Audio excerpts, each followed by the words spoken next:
नमस्कार, मैं अनुराधा दोषाद आप सभी का फिर से हमारे कृष्णा अर्जुन यूट्यूब चैनल पर स्वागत करती हूँ। हमारे स्कूल में 11 फरवरी को एक फाइलेरिया की मीटिंग हुई थी जिसमें कुछ गार्जियंस को बुलाया गया था। उस बात की जानकारी मुझे बिल्कुल भी नहीं थी क्योंकि मेरी बोर्ड ड्यूटी 10 फरवरी से 20 फरवरी तक किसी और स्कूल में लगी हुई थी। टीआईसी मैडम ने बिना मेरी जानकारी और बिना मुझे बताए और या बिना बबीता मैडम को बताए ये मीटिंग रखी। मुझे पता चला कि मीटिंग्स में आए कुछ गार्जियंस का ये कहना था कि अनुराधा मैडम उनके बच्चों को परेशान करती हैं वीडियो बनाकर। तो मुझे ज़रा ये बताएं कि आखिर मैं वीडियो बनाकर आपके बच्चों को कैसे परेशान कर रही हूँ। मैं वीडियो में यूट्यूब चैनल्स में कृष्णा अर्जुन जो चैनल्स है उसमें मैं स्कूल की खराब स्थिति दिखा रही हूँ, जहाँ छत की हालत ख़राब है, दीवारों की हालत ख़राब है, खिड़की दरवाजे नहीं हैं। तो ये क्या दिखाना गलत है? आने वाले दिनों में कुछ भी छत गिरने से या दीवारें गिरने से बच्चों को जानलेवा खतरा है, क्या ये दिखाना गलत है?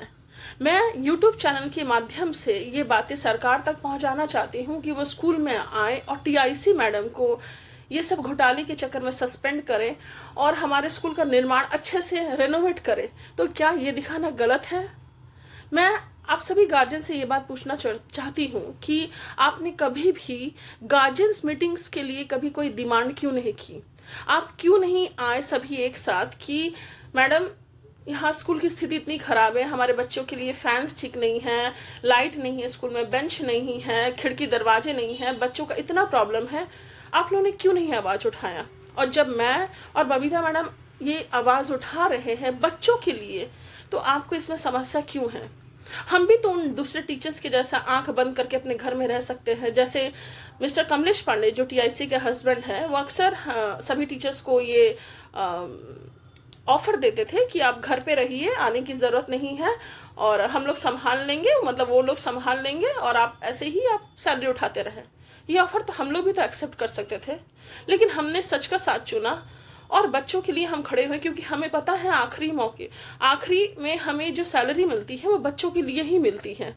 बच्चों की सुरक्षा हमारा प्रथम कर्तव्य है। मुझे और एक सवाल आपसे पूछना है।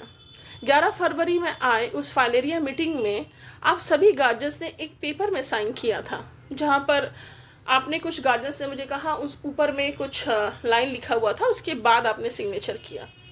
तो क्या आपके सिग्नेचर करने के पहले वहाँ पर टीआईसी मैडम और वहाँ उपस्थित दूसरे जो टीचर्स थे जैसे मिस्टर संजय सिंह और अदर टीचर्स ने क्या साइन किए थे? क्योंकि किसी भी बैठक में, किसी भी स्कूल की बैठक में अगर आप जाते हैं तो सबसे पहले वहाँ के हेड टीचर्स, वहाँ के उपस्थित दूसरे सभी टीचर्स, फिर गार्जियन साइन करते हैं। क्या ऐसा हुआ था? अगर ऐसा नहीं हुआ था तो टीआईसी मैडम आपके उस सिग्नेचर किए हुए, उस ब्लैंक पेपर पे सिग्नेचर किए हुए पेपर को कहीं पर भी मिसयूज़ कर सकती हैं। तो आप वहाँ जाने के लिए और ये बात बताने के लिए रेडी रहिएगा, ज़रूर से रेडी रहिएगा कि आखिर वो जो पेपर में जो लिखा है और आपके सिग्नेचर्स वहाँ पर हैं वो कितना सही है।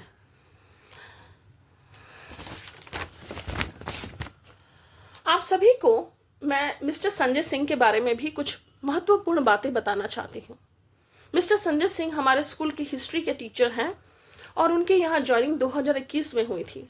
वो यहाँ पर नॉर्थ बंगाल स्कूल से म्यूचुअल ट्रांसफ़र लेके 2021 फरवरी में शायद आए थे, मतलब मुझे ठीक से मंथ याद नहीं है, लेकिन 2021 में वो आए थे। और हमारे कई प्रयासों से वो मार्च 2022 में हमारे स्कूल के टीचर रिप्रेजेंटेटिव बने। हमें उम्मीद थी कि वो नई पीढ़ी होने के कारण स्कूल के लिए कुछ अच्छा सोचेंगे और स्कूल के लिए भला करेंगे। टीचर रिप्रेजेंटेटिव का स्कूल के फंड्स, मतलब टीचर रिप्रेजेंटेटिव का काम स्कूल के फंड्स को देखना है और वो कहाँ उसका सही उपयोग करे ये देखना है। इसलिए मैंने और बबीता मैडम ने 28 मार्च 2022 को उनको एक लेटर लिखा था जिनमें हमने कहा था कि आप स्कूल के फंड्स का खर्चा हमें दें। हमें उम्मीद थी कि संजय सर टीआईसी से फंड्स का हिसाब ज़रूर मांगेंगे और हमें ये लेटर के माध्यम से हमें ज़रूर बताएंगे, लेकिन ऐसा हुआ नहीं। इसके बाद हमने फिर 7 सितंबर 2022 को एक एप्लीकेशन लिखी जिसमें हमने फिर से स्कूल का खर्च का हिसाब मांगा, लेकिन संजय सिंह ये भी देने में असमर्थ रहे। मैं इन दोनों की कॉपी कमेंट बॉक्स में दे दूंगी, फोटो खींच के आप ज़रूर देख सकते हैं। मिस्टर संजय सिंह ने स्कूल के सुधार के लिए कोई प्रयत्न कभी नहीं किए। वे अक्सर स्कूल देर से आते हैं और जल्दी चले जाते हैं। उनकी आने जाने का कोई निश्चित समय नहीं है और ना ही उनकी छुट्टियों का कोई रिकॉर्ड है कि वो कौन सी छुट्टियां लेते हैं, सीएल लेते, कैजुअल लीव लेते, मेडिकल लीव लेते हैं, कोई रिकॉर्ड नहीं है। इसीलिए हमने उनके नाम में आरटीआई भी किया है कि उनकी छुट्टियों की रिकॉर्ड्स की हमें जानकारी दी जाए, लेकिन टीआईसी मैडम ने भी ये भी आंसर इवेसिव आंसर्स दिए हैं। मैं इसकी भी कॉपी कमेंट बॉक्स में दे दूंगी, आप ज़रूर से देखें। मैं मिस्टर संजय सिंह से ये पूछना चाहती हूँ कि संजय सर, आप तो इतने दिनों से टीचर रिप्रेजेंटेटिव थे, तो आखिर आप हमें बताएं कि हमारे स्कूल के फंड्स कहाँ गए सर? स्कूल की मरम्मत आज तक हुई क्यों नहीं? आपने क्यों नहीं टीआईसी के खिलाफ कुछ एक्शन लिया? क्यों नहीं आपने टीआईसी के खिलाफ ऊपर बैठे दफ्तरों में ऊपर बैठे ऑफिसर्स को जनाया कि स्कूल में घोटाले चल रहे हैं? इससे तो यही साबित होता है कि इस भ्रष्टाचार में आप भी शामिल हैं, क्योंकि अगर ऐसा नहीं होता तो आप 9 अगस्त 2024 में जो हमारे स्कूल में गवर्नमेंट ऑफिशियल्स आए थे, उनके खिलाफ आपने टीआईसी के साथ मिलकर लिलुआ थाना में पुलिस कंप्लेन किया कि वो हमारे रजिस्टर को छीन कर ले गए हैं, और मैंने और बबीता मैडम ने रजिस्टर्स छीनने में उनकी काफ़ी मदद की है। ये बात आपने लिख के लिलुआ थाना में दी। क्या यह सही है? क्या ऐसा हुआ था? क्या विटनेस के टाइम में सर लोगों ने, ऑफिसर्स ने आप लोगों को साइन करने के लिए नहीं बुलाया था? तो आपने ये इतनी बड़ी झूठ बातें एक शिक्षक होने के नाते कैसे की सर? मुझे इसके सवाल का जवाब जरूर से दीजिए। आपने ब्लैंक पेपर में टीचर गार्जियन से साइन करवाए, क्यों आपके साइन वहां पर नहीं थे सर? क्यों टीआईसी के साइन वहां पर नहीं थे? क्यों दूसरे स्टाफ के साइन वहां पर नहीं थे? क्यों उस पेपर में सिर्फ गार्जियंस के सिग्नेचर थे? और अगर ऐसा नहीं है, मैं अगर सही नहीं हूं, मैं अगर गलत हूं, तो मुझे प्रूफ मी रॉन्ग, मुझे वो रजिस्टर दिखाएं कि जहां पर आप सभी के सिग्नेचर्स और गार्जियंस के सिग्नेचर्स है, और क्या लिखा है वो मुझे दिखाएं। 15 जनवरी 2025 डीआई ऑफिस में आपने ये भी बात कही थी कि मैंने आपकी वाइफ मिसेस सरोज रजक को फेसबुक में मैसेज किया था, लेकिन उसके पहले आपने ये नहीं बताया कि पूरा सच क्या था। आपने जो भी बात बताया आधा सच बताया, पूरा सच नहीं बताया। मैं आज आपको पूरा सच बताती हूँ, और आपकी वाइफ मिसेस सरोज रजक को भी मैं वो पूरी बातें बताती हूँ। हाँ, मैं बिल्कुल ये स्वीकार कर रही हूँ कि मैंने आपकी वाइफ को मैसेज किया, लेकिन उसके पहले मैंने आपको फ़ोन किया था आपकी वाइफ का नंबर लेने के लिए। आपने मेरे नंबर को ब्लॉक में डाल के रखा है, जिसकी वजह से मेरा नंबर नहीं लगा। वो भी मिसेस सरोज रजक भी एक स्कूल की टीचर है रानीगंज में। मैंने वहाँ के हेडमिस्ट्रेस का नंबर निकाला और मैंने उनके हेडमिस्ट्रेस से मिसेस सरोज रजक का नंबर मांगा, लेकिन वो भी मुझे नहीं दी। फिर मैंने मिसेस सरोज रजक को फेसबुक में मैसेज किया।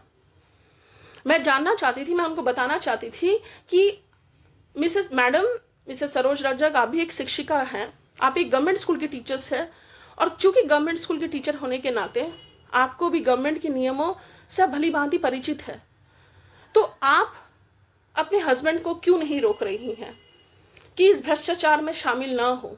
बहुत मुश्किल से मैडम, बहुत कठिनाइयों से हमें ये नौकरी मिलती है, तो हम इसका मान क्यों नहीं रखते हैं मैडम? आपने मुझसे उस दिन क्यों नहीं बातें की?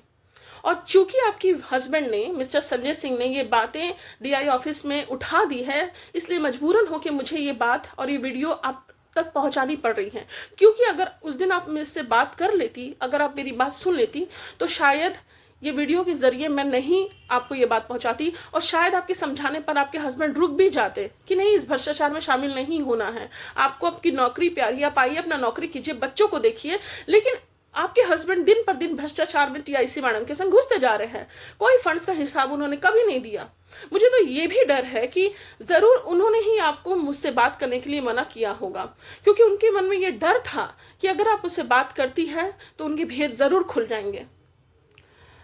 आने वाले दिनों में मैडम कम से कम अगर कोई टीचर आपसे बात करने चाहे, अगर कोई भी लोग आपसे बात करना चाहे, कम से कम एक बार बात जरूर सुन लीजिएगा कि आखिर वो क्या बात करना चाह रहे हैं।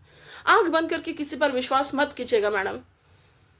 आप एक शिक्षिका है, आपका दृष्टिकोण बिल्कुल क्लियर होना चाहिए मैडम। आप किसी के सामने, किसी के लिए भी आप बायस नहीं हो सकती हैं, क्योंकि आप बच्चों को सही ज्ञान देती हैं। धन्यवाद।